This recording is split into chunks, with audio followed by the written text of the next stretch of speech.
Minecraft has over 1000 items across all of its versions, and you might have all of the items memorized in your mind. You may be able to recognize every single one of them, maybe even their crafting recipes. However, what if I told you that there are 26 secret items across all of the versions of Minecraft that can be only obtained through commands, not the creative menu, not survival mode, just commands, and more specifically the /give command. As I said, these items are across all versions of Minecraft, both Bedrock and Java Edition, and even Education Edition. So we're going to be going through all of them, and since there are 26 items that we're going to be going through, I don't want to keep you waiting anymore, and without further ado, let's begin. So this set of items you probably know already: the command block, the chain command block, the repeating command block, and the command block minecart. Now, as I said, you probably know these because most YouTubers use these blocks, and also you might even have experience using them yourself.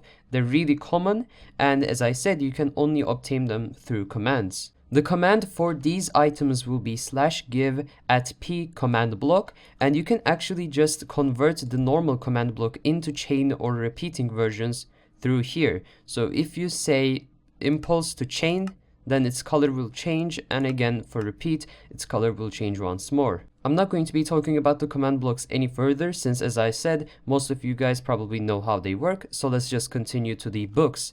Now, as you can see, there are 3 different types of books that you can obtain through commands. These are, I'm pretty sure, exclusive to Java in commands, of course. And you might be asking, what do they do? You might be recognizing the knowledge book, the green book, of course, from the crafting table, or I guess just crafting recipes in general. As you know, if I switch to survival, this green book will show you every single item recipe that you can craft. And the item version I'm holding pretty much does nothing. However, you can, while you're giving yourself this item, you can add an NBT, which is extra data pretty much, to the item, which lets you have a custom recipe along with it. However, this feature isn't really necessary now because you literally have a recipe command, so I wouldn't be using this anytime soon. And also we have the enchanted book and the written book. Now the written book itself has nothing inside of it. As you can see, it says invalid book tag.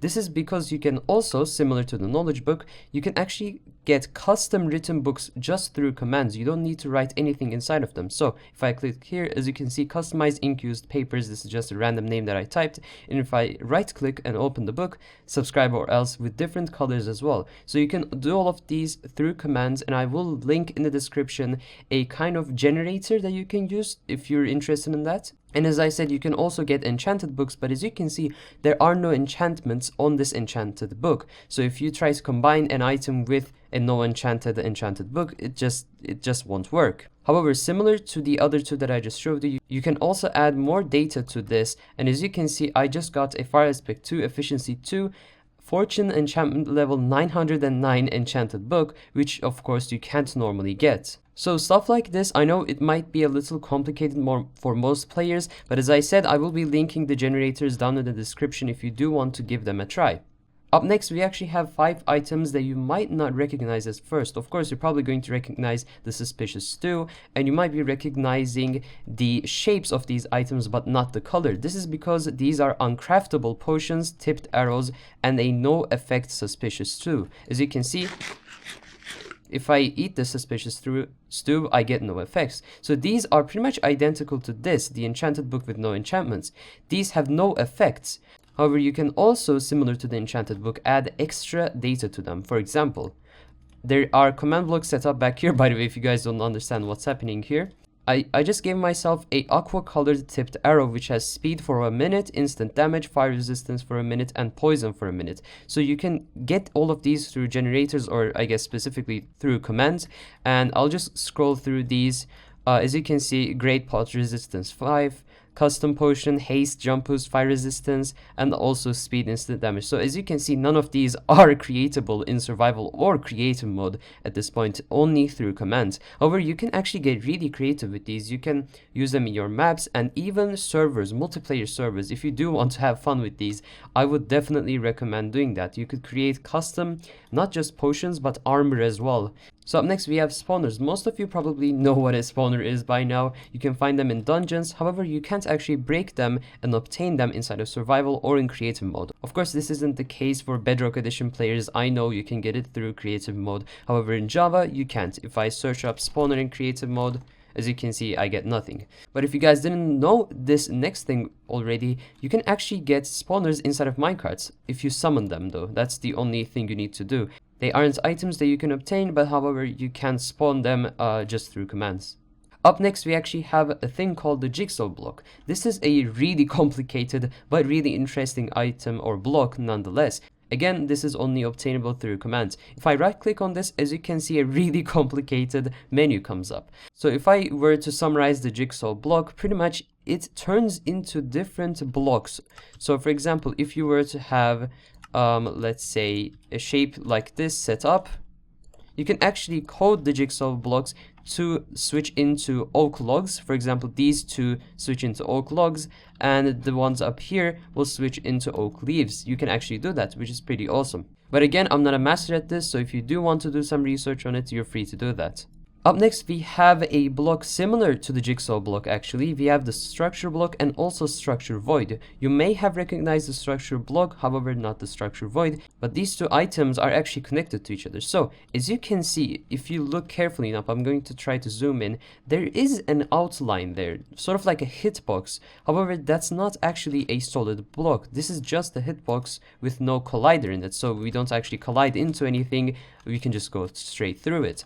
But you might be asking, what is the structure block and the structure void? The structure block, as you probably know already, you can code in custom structures into here, custom data tag name, and this structure block will actually generate that structure. For example, mansions, trees, I mean pretty much anything you can think of. As long as you have the custom data tags for it, you can generate them anywhere in the world. And also, you might be asking, what does the structure void block do? Well, once you generate a structure with the structure block, most of the time it doesn't generate the air itself. So, for example, if I were to place this underground and the structure was an empty swimming pool, I know that doesn't make much sense, but please let me explain. That means the empty blocks there will not get filled up by the structure block, and instead will get filled up by the already existing blocks in that area. The structure void comes in, and once you code in the data tags for the structure void, it actually becomes air once you use the structure block itself. I know that might sound a bit complicated, but again, you can do research on them. But at the moment, that's all I know, so we can move on to the barrier block. Now, I'm guessing most of you already know about what the barrier does. Still, I'm going to give it a quick explanation. Once you place down barriers, they will first seem invisible, and as long as you're not holding them in your hand, you won't be able to see them. So the moment I switch off to a different hotbar slot, as you can see, they will slowly disappear. And as you can see, I can't actually walk through them. I'm trying to, but I can't. These are pretty much invisible blocks with a hitbox. However, they are invisible at the end of the day. And once I start holding a barrier in my hand, they will reappear. As you may have already noticed, they kind of follow you around, which is sort of creepy. So I'm just going to break those, and apparently the effect stays there for a little bit until it disappears. So up next we have the debug stick. I actually have a video on my channel exclusive to the debug stick and its usages, so if you do want to do more research on the debug stick, I will link it in the description. I will link the video, that is. However, I will still give you a brief explanation as to what the debug stick can do. The debug stick is actually one of my favorite items inside of the game, and as I said, I'm going to show you what it can do. So once you left click with the debug stick, as you can see, it says selected snowy false. Now if I right click, as you can see, the block state has changed. Now that's what the debug stick does. The debug stick actually can change block states. So for example, I can change the grass to a snowy state, and I can also switch them back to a normal state. However, the debug stick can actually do much more than just be a snowy / non-snowy changer. If I grab the stairs right here, as you can see, once I start left clicking, it will slowly change which state I want to affect. So if I select the waterlogged one, I can waterlog it. If I left click once more, I can change which direction the block is facing, and if I click once more, I can change the shape of the block, which is, in my opinion, really, really awesome. And you can just imagine what you can do with this. For example, a bed, right? You could just left click here and then change its part to a head. So we have a weird looking bed here. And the amount of states you can change a block for actually changes depending on how many states the block can have. Of course, that's simple logic, but I still wanted to explain that. The items and blocks I've showed you so far are exclusive, or some of them at least, exclusive to Java Edition. Now I'm going to be talking about the other 8 items that are exclusive to Bedrock Edition, specifically Bedrock Edition with Education Edition enabled. So you need to have Education Edition enabled in order for you to access these items, and still you will need to use commands for them. So let's get started. The first blocks we have actually come in pairs. We have the allow and deny blocks. Now, these blocks can be used to create restricted building areas inside of Bedrock Edition, which is pretty awesome. As you might expect, the allow block allows the player to build there, and the deny block denies the builder to build there. We also have the border block, which is similar to the barrier block in many ways. However, these actually are like walls, like actual walls inside of the game. So if you place them down, these are pretty much unbreakable blocks that prohibit movement through, over, or under them. So not just like barrier blocks, but it's more like a combination of multiple barrier blocks stacked on top of each other. So it's a bit interesting, but definitely better than the barrier block. We also have the light block, which is one of the most interesting ones I've ever seen. I didn't know this existed until I did research on it. Light blocks are invisible blocks primarily intended for map makers that can produce any light level. Now, of course, map makers can go ham with this. However, this feature is exclusive to Bedrock Edition, which kind of sucks for Java. The next 4, or the last 4 items / blocks are actually used in chemistry inside of Bedrock Edition. That's right, there's chemistry inside of Bedrock Edition and Education Edition, which is really interesting. First of all, we have the lab table, which is a block used in chemistry to design one's own experiments by combining substances and observing the results. So you can literally do science with this. We also have the element constructor, which is a block again used in chemistry, and it allows the construction of elements by adjusting the number of protons, electrons, and neutrons. Also, we have the compound creator, which is again a block used in chemistry, and it allows over 30 compounds to be created by combining the elements you make from the element constructor. This includes certain items which are available in the game normally. Last but not least, we have the material reducer, which is again a block used in chemistry to learn about the natural world by reducing Minecraft blocks to their component elements. I don't know what to say here.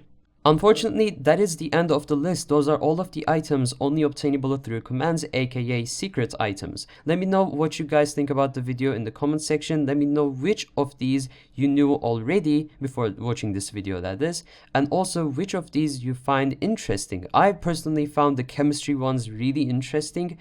And I might even do further research on it and even try it out. I might just buy Bedrock Edition just to try them out. But again, let me know what you guys think in the comment section down below. I hope this video was helpful, and it was, and if you did enjoy the video, be sure to leave a like and subscribe. It helps out the channel so much, and it only takes a couple of seconds, and you can always change your mind, so it's a really nice deal in my eyes. As I said a couple of times in this video, hope you guys enjoyed it, and I hope you have a great day. Later!